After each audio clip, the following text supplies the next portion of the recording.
Hello everyone. आज हमारा topic है नेशनल इनकम। क्लास ट्वेल्थ में नेशनल इनकम का जनरली एक प्रैक्टिकल क्वेश्चन आता है जो हमें सोल्व करना होता है। तो आज हम बात करते हैं कि नेशनल इनकम को हम कैसे कैलकुलेट करते हैं। नेशनल इनकम को कैलकुलेट करने के लिए हमारे पास तीन मेथड होते हैं। पहला मेथड है वैल्यू एडेड मेथड, सेकंड है इनकम मेथड, थर्ड है एक्सपेंडिचर मेथड। तीनों ही मेथड से अगर हम आंसर निकालते हैं तो आंसर आपका सेम आएगा। तो अगर किसी भी क्वेश्चन को अगर आप करते हैं और अगर आपका आंसर सेम नहीं आ रहा है, इसका मतलब आपकी कैलकुलेशन में कोई ना कोई मिस्टेक हो गई है। तो आइए ज़रा बात करते हैं तीनों मेथड में। हम स्टार्ट करते हैं पहले मेथड से, और जो पहला मेथड है वो है वैल्यू एडेड मेथड। तो हम समझते हैं। आइए, नेशनल इनकम को काउंट करने के लिए हमारे पास जो मेथड है, first is value added method, second is income method and the last one is expenditure method. आप इसकी एक बार स्क्रीनशॉट क्लिक कर लीजिए, मैं साइड हो जाता हूँ, तब तक आप इसको एक बार स्क्रीनशॉट ले लीजिए। आप इसको लिख सकते हैं बाद में। आई होप आपने ले लिया होगा।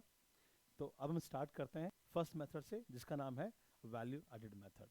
बेसिकली वैल्यू एडेड मेथड से अगर हमें नेशनल इनकम निकालनी है तो सबसे पहले हमें निकालना होगा जीवीएमपी। जीवीएमपी का मतलब होता है gross value added at market price.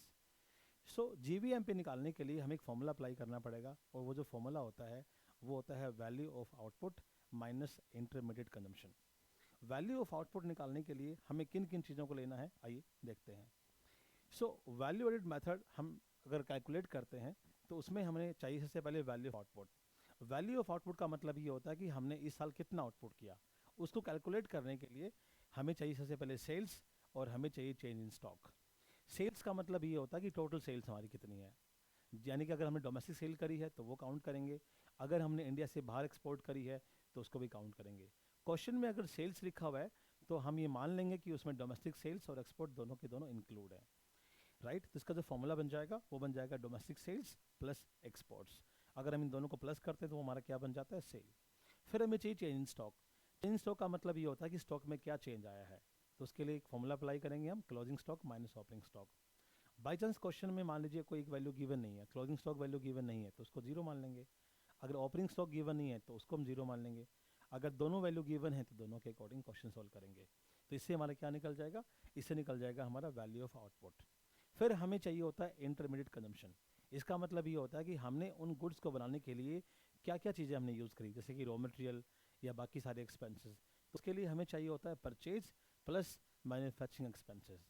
Purchase अगर क्वेश्चन में गिवन है तो हम डायरेक्ट ले लेंगे, लेकिन साथ में अगर कहीं पे लिखा हुआ है कि डोमेस्टिक परचेज तो हमें इंपोर्ट को भी साथ में लेना होगा। तो अगर परचेज कैलकुलेट करनी है तो उसमें हमें डोमेस्टिक परचेज प्लस इंपोर्ट दोनों को लेना होगा। मैन्युफैक्चरिंग एक्सपेंसेस जनरली क्वेश्चन में गिवन नहीं होते, अगर गिवन है तो हम ले लेंगे। अगर सिंपल लिखा हुआ है आपका कि मैन्युफैक्चरिंग एक्सपेंसेस है तो वो ले लेंगे, अगर नहीं गिवन है तो हम उसको छोड़ सकते हैं।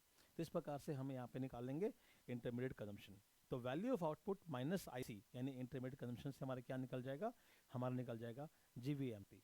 यहाँ पे हमें एक बात का ध्यान देना है कि अगर production for self consumption given है तो उसको भी हम यहाँ पे ऐड कर लेंगे। तो यानी कि वैल्यू ऑफ आउटपुट निकालते time sales plus change in stock plus हम यहाँ पे यूज़ कर लेंगे प्रोडक्शन फॉर सेल्फ कंजम्पशन, अगर क्वेश्चन में गिवन है तो सेल्फ कंजम्पशन, ये वाला, दैट्स ऑल। इसके बाद अगर हमारा जीवीएमपी निकल गया है तो जनरली ये एक ही सेक्टर का निकलता है क्लास ट्वेल्थ के हिसाब से, लेकिन क्वेश्चन में कई बार ऐसा भी होता है कि प्राइमरी सेक्टर का भी निकालना होता है, सेकेंडरी का भी निकालना होता है, और टर्सरी का भी निकालना होता है।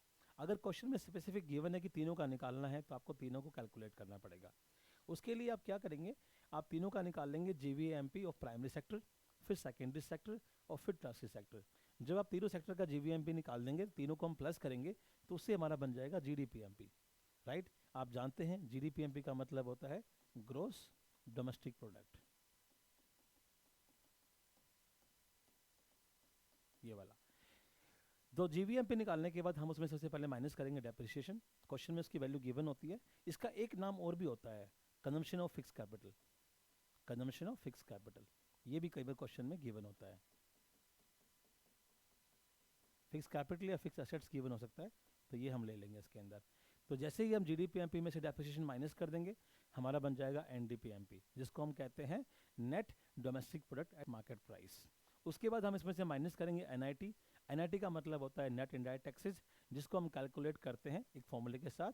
आप जानते हैं कैसे निकलेगा, indirect taxes paid minus subsidies. तो NIT निकालने के लिए हम क्या करेंगे, एक फॉर्मूला अप्लाई कर देंगे, indirect taxes paid minus subsidies. Indirect taxes आप जानते होंगे, जैसे कि GST होता है, या वैट अगर कहीं पे है तो वैट ले सकते हैं। तो हम लोग इसको NIT माइनस कर देंगे, तो उससे निकल जाएगा हमारा NDPFC। और लास्ट में हमें प्लस करना होता है NFIA। NFIA का मतलब होता है net factor income from abroad. इसको हम निकाल सकते हैं फॉर्मूले के साथ। उसका फॉर्मूला होता है factor income from abroad minus factor income paid to abroad.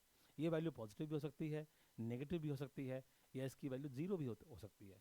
अगर हम जैसे ही NFIA प्लस करेंगे इसके अंदर, तो हमारा नेशनल इनकम निकल जाएगी, जिसको हम NNPFC का नाम देते हैं।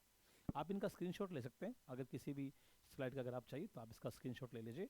मैं इस स्लाइड को भी दिखा देता हूँ, और इससे पहले वाली जो स्लाइड थी बीच में, ये वाली स्लाइड, आप इसका भी स्क्रीनशॉट ले सकते हैं। स्क्रीनशॉट लेकर के आप अपने नोट्स इसमें बना सकते हैं। ये मैंने आपको पूरा मैथड समझा दिया है, आप इसकी क्वेश्चन प्रैक्टिस कर सकते हैं।